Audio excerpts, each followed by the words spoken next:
all women are different, but they are all women. This video is androcentric from a men's point of view and is presented as opinion, commentary, and debate. Expressing opinions is not violence. These are ideas to challenge, question, and argue in public, because classical liberalism relies on the First Amendment for its dialectic. If you are a feminist, then consider this. If patriarchy truly existed as claimed, feminism could not. And if all men are trash and women are equal to men, then what are we to conclude? Women will die for their children, men will die for their wives and children, and God chose to die for all mankind. Authority rolls up with responsibility. If this framing of facts offends you, click off to a cute cat video. Proceeding further will expose you to gamma bias and criticism directed at ideas, claims, institutions, not at any individual's virtue or dignity. Our method follows the 7 liberal arts: the trivium, grammar, logic, rhetoric, and the quadrivium, arithmetic, geometry, music, and astronomy, and the transcendentals, the good, true, and beautiful. If this framework is not for you, feel free to exit now. It's no disgrace. Women are wonderful. God bless America. Men are great. Feminismus delendus 8. Crying poor me feminism. Women are victims. Men are perpetrators. Written by Connie Riker. Available now. Links in description. Crying poor me feminism. A manual for seeing through the performance. A field guide for men who still notice reality. She stood in the kitchen, wine glass in hand, telling me I was too logical, that my need for evidence was emotional abuse, that my calm tone was controlling. She'd rerun the same script 3 times this month, each iteration slightly more theatrical, each one designed to drag me into a debate I'd already lost the moment I engaged. Her feelings were revelation. My questions were heresy. This isn't a conversation, it's an inquisition, and I was cast as both devil and defendant. Here's what I learned the hard way: arguing harder doesn't win, it feeds the machine. Every defense confirms her premise that you owe her an explanation. Every word becomes evidence of your instability. The frame is rigged, her emotion is truth, your logic is violence. You don't win by being right, you win by stepping off the stage. She doesn't want resolution. She wants submission, and she's trained by a therapy culture and a family court system to punish resistance. The answer isn't a better speech, it's action, quiet and immovable. I stopped arguing and started recording. I stopped explaining and started leading. I lifted, built resources, protected my children's access to their father through legal prudence. I set calm boundaries without rage, without apology, without asking permission. Frame isn't won in debate. It's forged in discipline, confirmed in conduct, protected in law. Be the father, the man, the wall she breaks herself against. Your life is the argument. Make it irrefutable. Scenario. At a high society charity gala, Eleanor, 38, self-styled intuitive matriarch, engages in prolonged tactile flirting with Julian, 45, a mid-level actuary.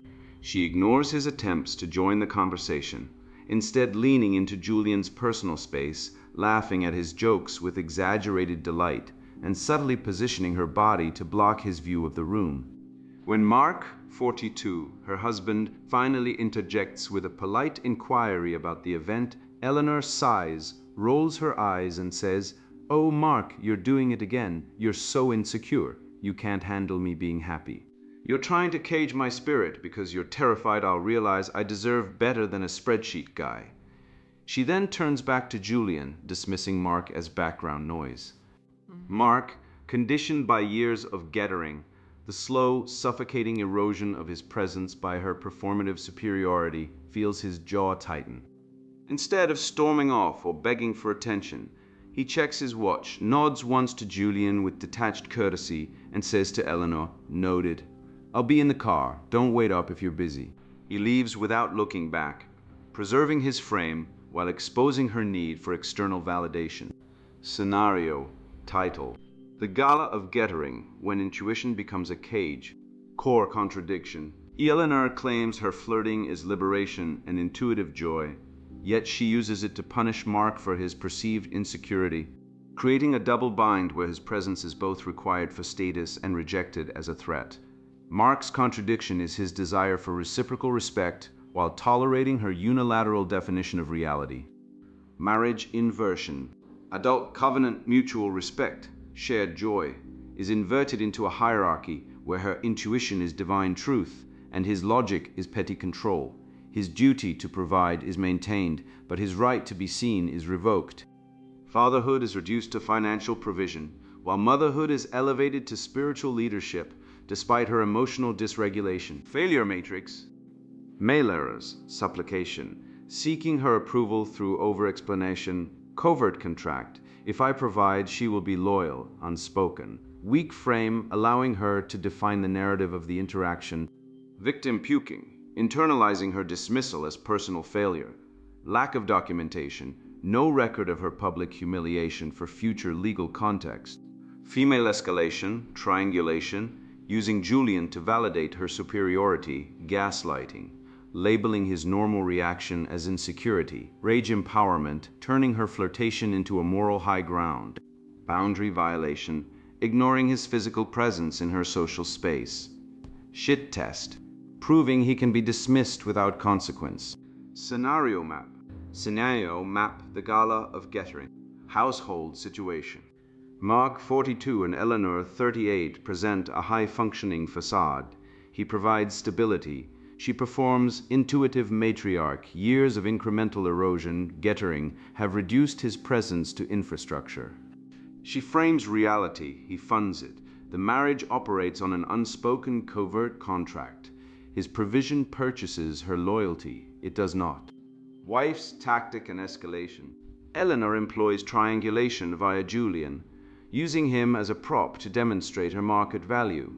She deploys gaslighting by reframing Mark's polite interjection as insecurity and caging her spirit. This is a shit test scaled to public theater. Will he beg, rage, or collapse? Her escalation follows the projection inversion template. She exports her contempt onto him as his flaw, flipping moral polarity so her rudeness becomes his psychological problem. Husband's likely weak reaction. Historical Mark would jade, justify, argue, defend, explain, attempting to prove he is not insecure. He might victim puke by internalizing her frame. He might deploy a covert contract in real time. If I am reasonable, she will acknowledge me. He would over-explain his feelings, hoping for validation from someone actively disrespecting him. Core contradiction. Eleanor claims her behavior is liberation, yet uses it to punish Mark for existing. She requires his presence for status, while rejecting his presence as threat, a double bind designed to manufacture his failure.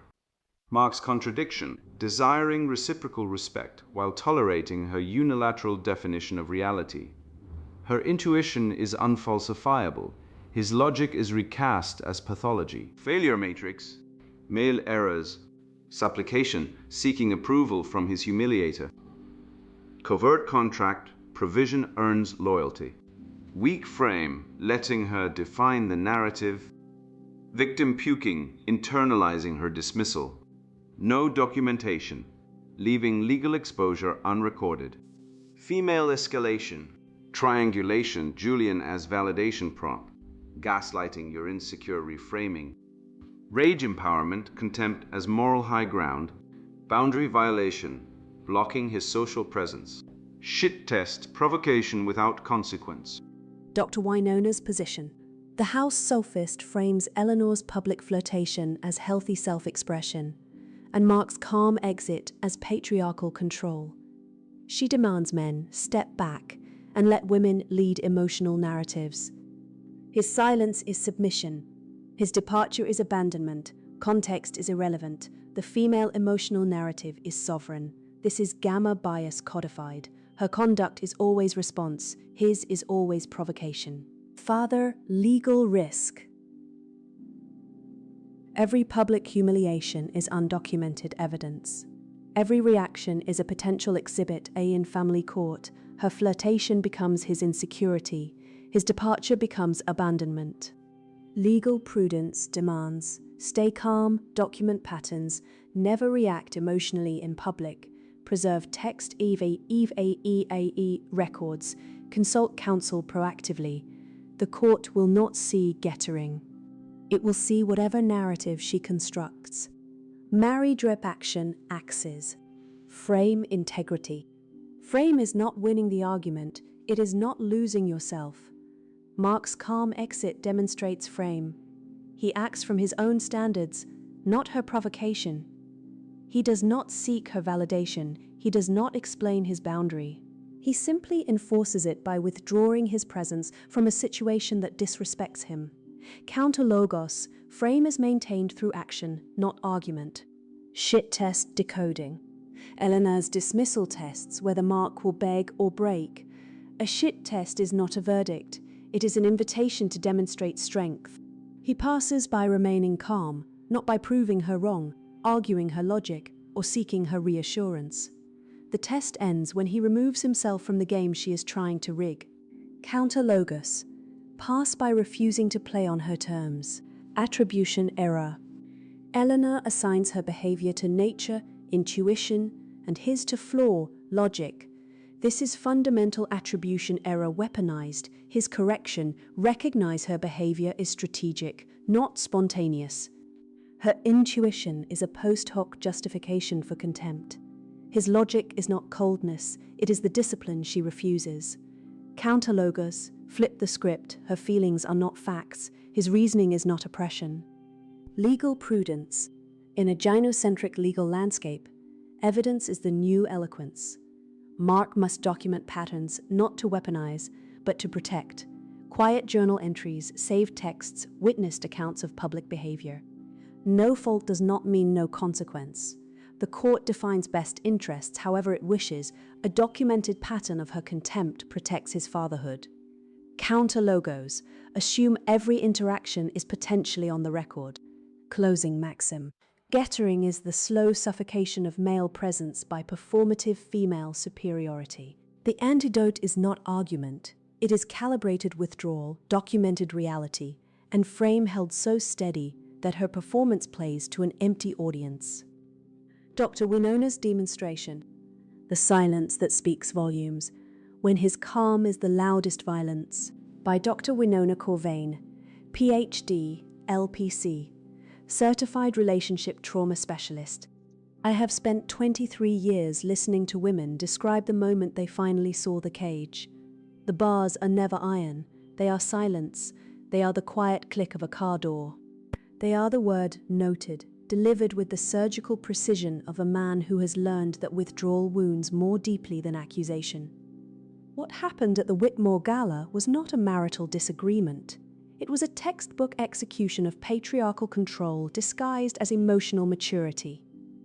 Eleanor, a woman I have had the privilege of knowing professionally, did what women have been told to do by every progressive voice in the culture. She claimed space.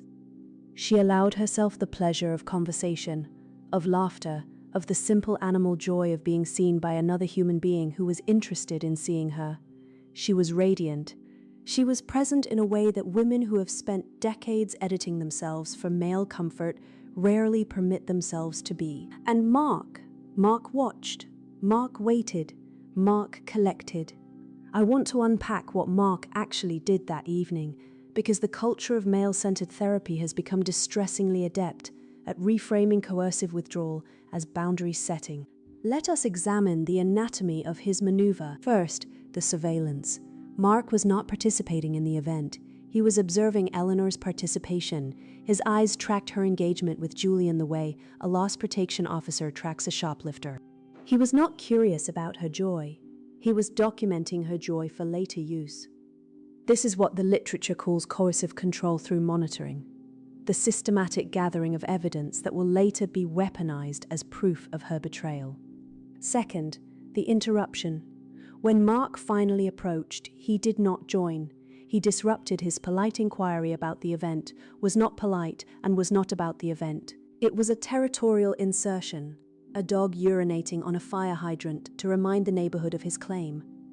The phrasing itself is instructive. He asked about the event, not about her experience. Eleanor was background to his performance of husbandly presence. Third, the reframe. When Eleanor correctly, instinctively identified his behavior as insecurity, Mark did not engage. He did not ask what she meant. He did not express curiosity about her perception. he withdrew. And in withdrawing, he accomplished something far more sinister than any argument could. He made himself the victim. This is the genius of patriarchal socialization. Mark created the conditions for Eleanor's expression of frustration, then punished her for expressing it. He positioned himself as the aggrieved party by leaving. His exit was not escape, it was punishment. The unspoken message, if you will not perform loyalty to me in the precise way I require it, I will withdraw my presence and make you feel responsible for my absence. The phrase, "don't wait up," is not neutral. It is a threat narrative. It tells Eleanor that she has been abandoned because of her choices. It tells her that his emotional availability is contingent upon her compliance. It tells her that she is alone. And then the manosphere calls this holding frame. I have read their literature. I have forced myself through the slick, the red pill wikis, the married male action plans with their gym-scented prose, and their bizarre insistence that bench presses cure spiritual malaise. They would have you believe that Mark performed an act of masculine strength. They would tell you that Eleanor failed his shit test. Their repellent phrase for a woman's unconscious audit of her partner's emotional resilience. But I ask you, what is strong about retreat? What is powerful about refusing to engage? What is masculine about telling the mother of your children, "don't wait up," because she spoke to another man? I see a man terrified of his own emotional needs. Mark needed Eleanor's attention. Mark needed to feel chosen. Mark needed to believe that his presence was desired, not merely tolerated. And rather than expressing these needs, rather than making himself vulnerable in the way that actual strength requires, he punished Eleanor for not meeting them without being asked. This is the covert contract laid bare. I will provide and you will worship. I will show up and you will be grateful.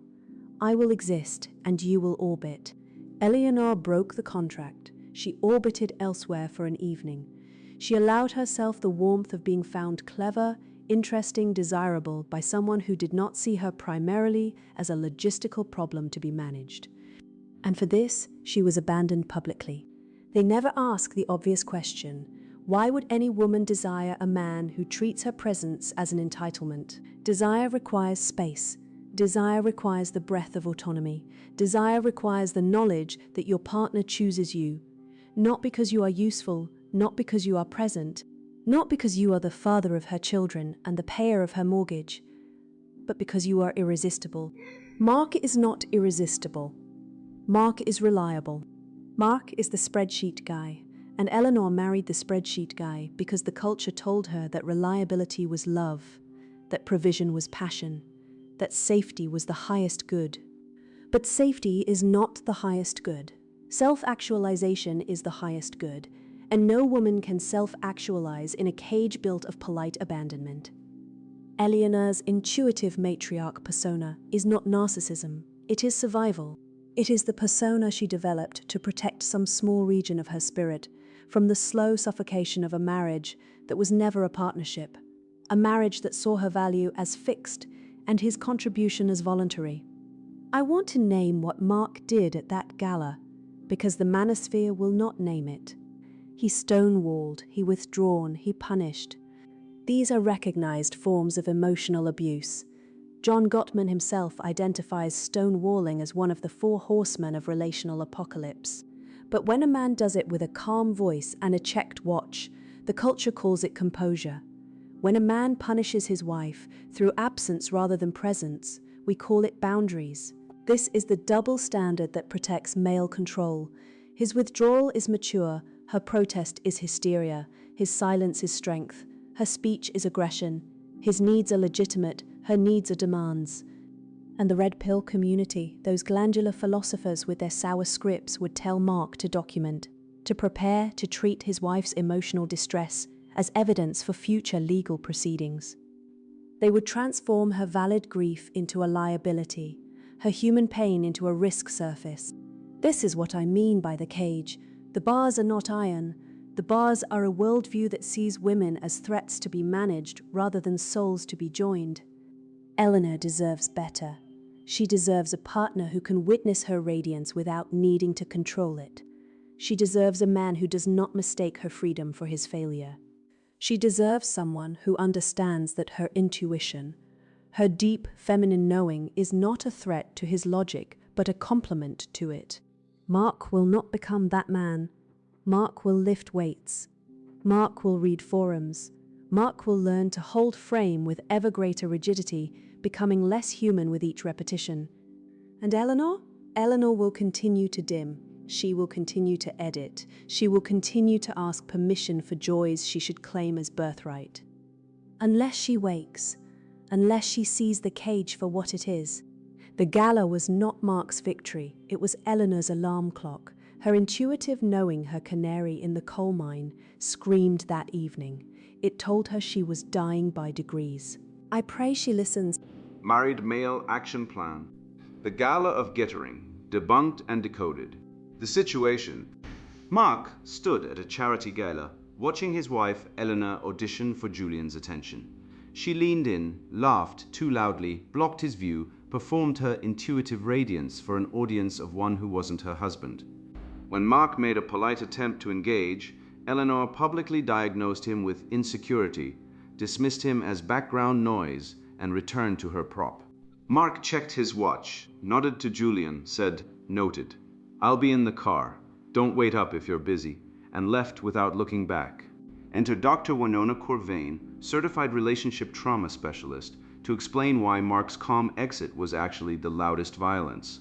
Her essay runs 14 pages performing the precise sickness it claims to diagnose.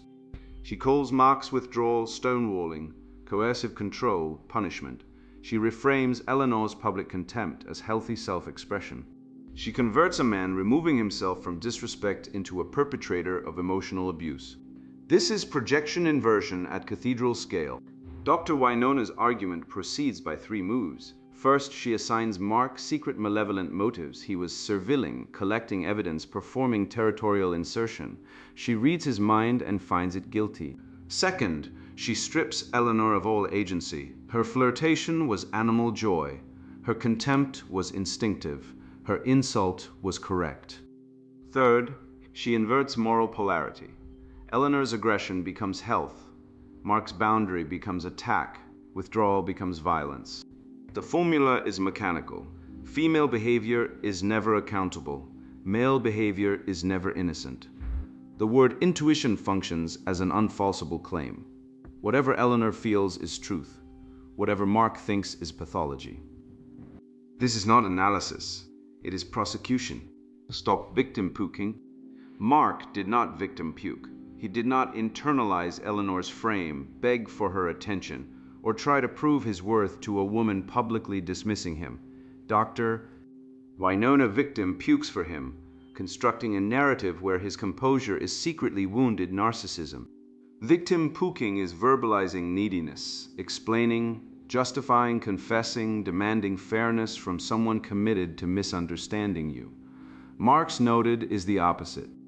It acknowledges her statement without agreeing with it, then removes his presence from the contamination zone. Dr. Winona writes, Mark needed Eleanor's attention. Mark needed to feel chosen. Perhaps need is human. Begging for needs fulfillment is weakness. Withdrawing from contempt is strength. The good doctor conflates having needs with demanding their satisfaction through emotional exhaustion. Mark's exit said, "I have standards. This violates them. I am leaving. That is not victimhood. That is sovereignty." The real victim puke is Dr. Winona's 14-page lament that Eleanor might feel alone because her husband refused to perform as furniture for her flirtation. She converts Eleanor's aggression into fragility and Mark's boundary into cruelty. A man reading this, stop. You are not Mark, but if you are Mark adjacent, stop explaining yourself to therapists who have already convicted you. Stop demanding that Dr. Winona see reason. She is not reason's emissary. She is the cathedral's notary. Your frame is not her permission. Own your shit. Mark's exit was correct. Mark's history created the conditions for it. The Gettering did not begin at the gala. It began years earlier. Incremental surrenders, unenforced boundaries, covert contracts left to rot in silence. If I provide, she will be loyal. If I am reasonable, she will acknowledge me. If I say nothing, it will blow over. Each capitulation taught Eleanor that contempt carries no cost. Own your shit means auditing the failure ladder. Where did Mark fail to lead? Where did he tolerate disrespect? When did he trade dignity for peace? The answers are not excuses for Eleanor's behavior. They are the terrain Mark must reclaim. Body is Mark's physical presence credible? Does he lift, sleep, eat like a man who values himself? No body, no frame. Money, our finances documented, assets known, career trajectory intentional. Fatherhood, is he present, structured, documented? Does he know his children's teachers, doctors, routines? Household competence, can he cook, clean, manage logistics without depending on Eleanor's gatekeeping? Male counsel, does he have brothers who hold him accountable, or does he isolated in wife narrative territory? Covert contracts, where is he still trading provision for loyalty that never arrives? Owning your shit is not self-flagellation. It is recon survey the territory you lost, draw the map, take it back. Decode the main event. The gala was not a disagreement. It was a scaled shit test escalated to public theater, designed to produce a reaction Mark could be blamed for. Triangulation. Julian was not a person. He was a prop. His function was to demonstrate Eleanor's market value and force Mark to compete for his own wife's attention. Gaslighting. Eleanor reframed Mark's polite presence as insecurity and caging her spirit. His existence became her grievance. Projection inversion. She exported contempt onto him as his flaw, flipping moral polarity, so her rudeness became his psychological problem. The test, will Mark beg, rage, or collapse? Pause, remain calm, withdraw presence, enforce boundary without explanation. Mark passed. His noted is textbook amused mastery's colder cousin, acknowledgement without agreement, withdrawal without drama. Dr. Winona's essay is the main event's second wave, process capture. She performs the inversion at the interpretive layer. Mark's composure becomes stonewalling. His exit becomes punishment. His boundary becomes coercive control. She is the institutional amplifier, converting Eleanor's field test into a permanent diagnostic of male pathology. Decode her fallacy stack. Appeal to emotion. Mark's violence is emotional, not factual. False dilemma. Mark is either secure or controlling. Fundamental attribution error. Eleanor's behavior is nature, Mark's is flaw. Begging the question. Her intuition is assumed divine truth. Mott and Bailey. Joy Mott shields contempt Bailey. Unfalsifiable claim. If Mark stays, he's controlling. If he leaves, he's abandoning. The test is rigged. The antidote, refuse the rigged game. Mark did. Father shield and legal prudence. Mark's exit protected his children from witnessing escalation. That's his father first action. But the legal terrain demands more. Documentation. Every public humiliation is evidence. Not for vengeance, for defense. Quiet journal entries, saved texts, witnessed accounts, date, time, location, witnesses, words spoken. The court will not see gettering. It will see whatever narrative Eleanor constructs with Dr. Winona's help. Legal prudence. Consult counsel, now, not after the crisis. Know accounts, debts, assets. Understand custody standards in your jurisdiction. Recognize that in family court, her flirtation becomes his insecurity. His departure becomes abandonment. The system is not neutral. Father shield. Be the stable, present, calm, structured parent. Feed, read, teach, transport. Attend school events. Document parenting time. Build routines that demonstrate you are the parent the court cannot dismiss. Gamma bias awareness. Institutions overcredit female distress and undercredit male harm. Female tears accelerate process. Male evidence encounters suspicion. Counter with compliance, witnesses, routine, child-centered facts, counsel. No fault does not mean no consequence. The court defines best interests as it wishes, often as its own convenience. A documented pattern of contempt, triangulation, and contempt for father protects your fatherhood. Mark's next move. Write the chronology. Note Julian's name, the gala date, the words spoken. Note his own calm exit. No editorial, no rage, just facts. Evidence is the new eloquence. Desire, dread, and boundaries. Mark's exit communicated, I will not tolerate contempt. I have standards. My presence is earned, not owed.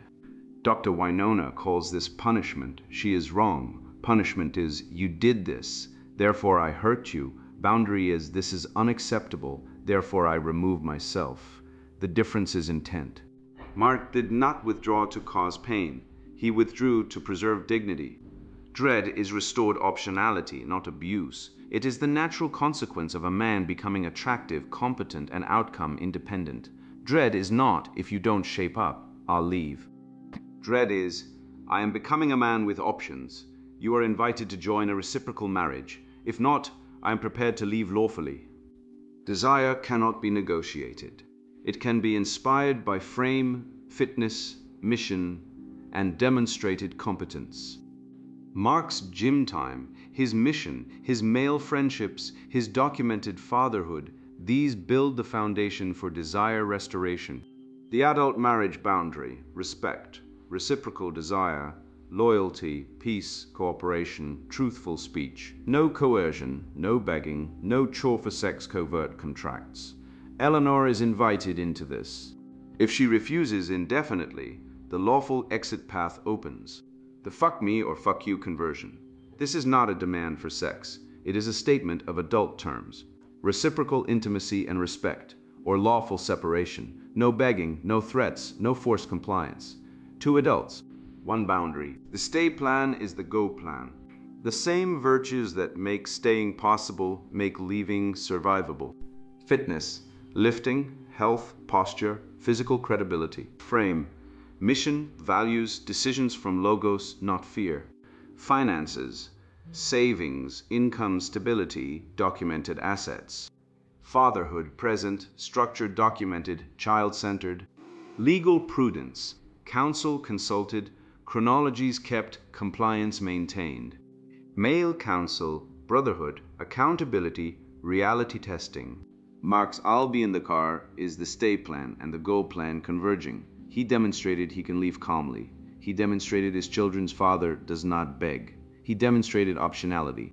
If Eleanor recalibrates, the marriage may repair. If she escalates, he is prepared. The preparation is identical. The male action plan. Phase 1 minus stop bleeding. Mark did not rage, text, confess, or fight publicly. Check. Phase 2 minus ooh ooh ooh ooh ooh ooh ooh ooh ooh ooh ooh ooh ooh ooh ooh ooh.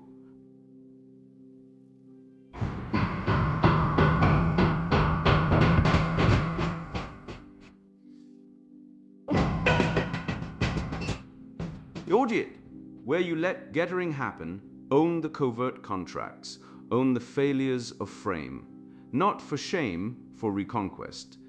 Phase 3 minus build body, lift heavy, walk daily, cut fat, sleep, protein, sunlight, dress like a man with standards, no body, no frame. Phase 4 minus build frame, mission first, fewer words, no jade deer, broken record boundaries, amused mastery where appropriate, decide from values, not fear. Phase 5 minus build world, male friends, skills, income, home systems, childcare mastery, legal literacy, become the man the household or court cannot dismiss. Phase 6 minus legal prudence, document facts, keep calendars, save messages, secure financial records. Consult counsel early, avoid false DV traps, communicate in writing when stakes rise. Phase 7 minus father shield, be stable, present, calm, structured, feed, read, teach, transport, document. Fatherhood is a record of service. Phase 8 minus desire and marriage test, invite reciprocal marriage, no coercion, no begging. If she refuses, prepare lawful exit. Phase 9 minus main event protocol, expect escalation when frame changes. She may test, rage, cry, smear, triangulate, threaten process. Slow down, leave unsafe rooms, protect children, write chronology. Do not provide the reaction the narrative needs. Phase 10 minus go plan, cash buffer, documents, housing options, counsel, custody plan, parenting log, support network. Work stability, fitness, emotional regulation, clean communications. The rule frame is not about winning the argument, it is about not losing yourself. Dr. Wynona's essay is the performance of the disease it diagnoses. She surveils, interrupts, reframes. She projects coercive control onto Mark while exercising it through therapeutic language. She inverts moral polarity. Female contempt is health, male boundary is violence. She is the institutional amplifier, the cathedral's notary, the process capture mechanism. The rule: define the act, not the vibe, separate event from motive, demand equal law, document reality, refuse rigged tests, hold frame, father first, logos over mood. Maxims: duties without authority are servitude. Withdrawal from contempt is not punishment. Evidence is the new eloquence. The stay plan is the go plan. No main event without frame. A test is not a verdict. It is an invitation to demonstrate strength. Intuition is not infallible. Logic is not oppression. Justice must not be inverted and renamed care. Feminismus delendus est. Not women destroyed, but the lie that men and women flourish under sex war. The cage is not iron. The cage is a worldview that sees men as threats to be managed rather than souls to be honored. Mark walked out of the gala with his frame intact. The car was waiting. The chronology was forming. The gym awaited in the morning. The children needed their father stable and present. The wife needed a man she could not dismiss. The stay plan was the go plan. Action ledger. Practical action ledger, the Gettering Proco. Axis I, frame integrity. Signal: she performs for an audience while dismissing your presence, labels your normal reaction as insecurity or control. Trap: she frames her behavior as joy and your boundary as oppression, forcing you to defend your reality inside her narrative. Male error: explaining, pleading, or showing visible frustration. This validates her frame and proves her accusation. Corrective action: act from your own standards. Exit without drama. Do not negotiate reality. Your presence is a gift, not a right she grants. Calm sentence: noted. I'll be in the car. Document date, time, location, her exact words, her body positioning. Witness names, your response. Note pattern frequency.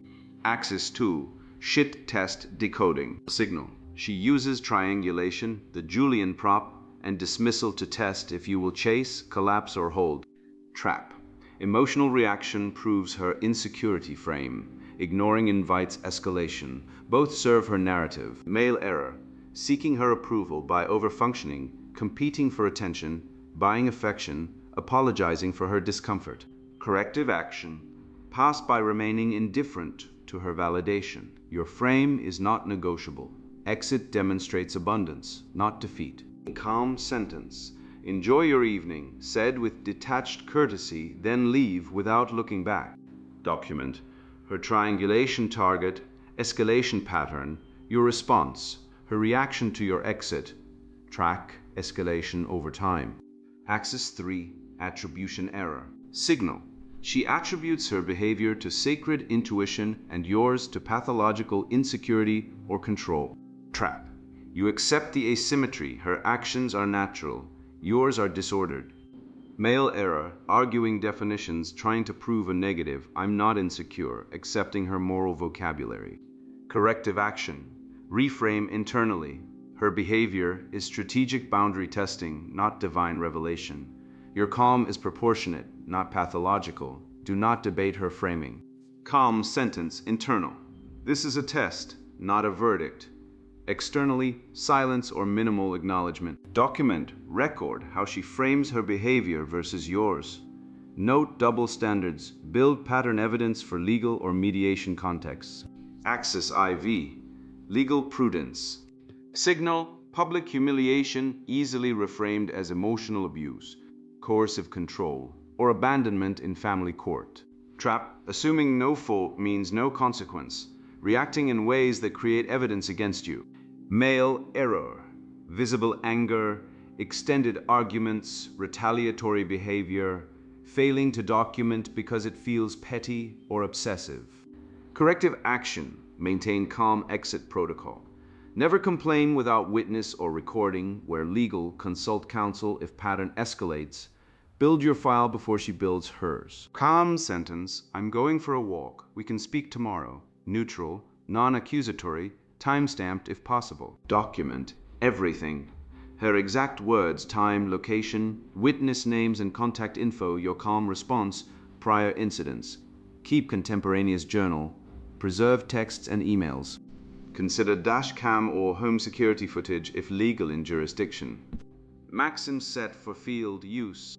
Frame is not winning the argument. It is not losing yourself. A test is not a verdict. It is an invitation to demonstrate strength.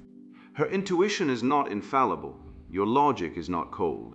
Evidence is the new eloquence. Duties without authority are servitude. Justice must not be inverted and renamed care. Schema axes, frame integrity. Married RP, frame model. Signal, Mark's calm exit versus Eleanor's need for his reaction. Counter logos, frame is not about winning the argument. It is about not losing yourself. Shit test, decoding. Shit test as pressure test. Signal, Eleanor's dismissal is a test to see if Mark will beg or break. Counter logos, a test is not a verdict. It is an invitation to demonstrate strength. Attribution error, moral psychology attribution. Signal, Eleanor's intuitive joy versus Mark's insecure cage.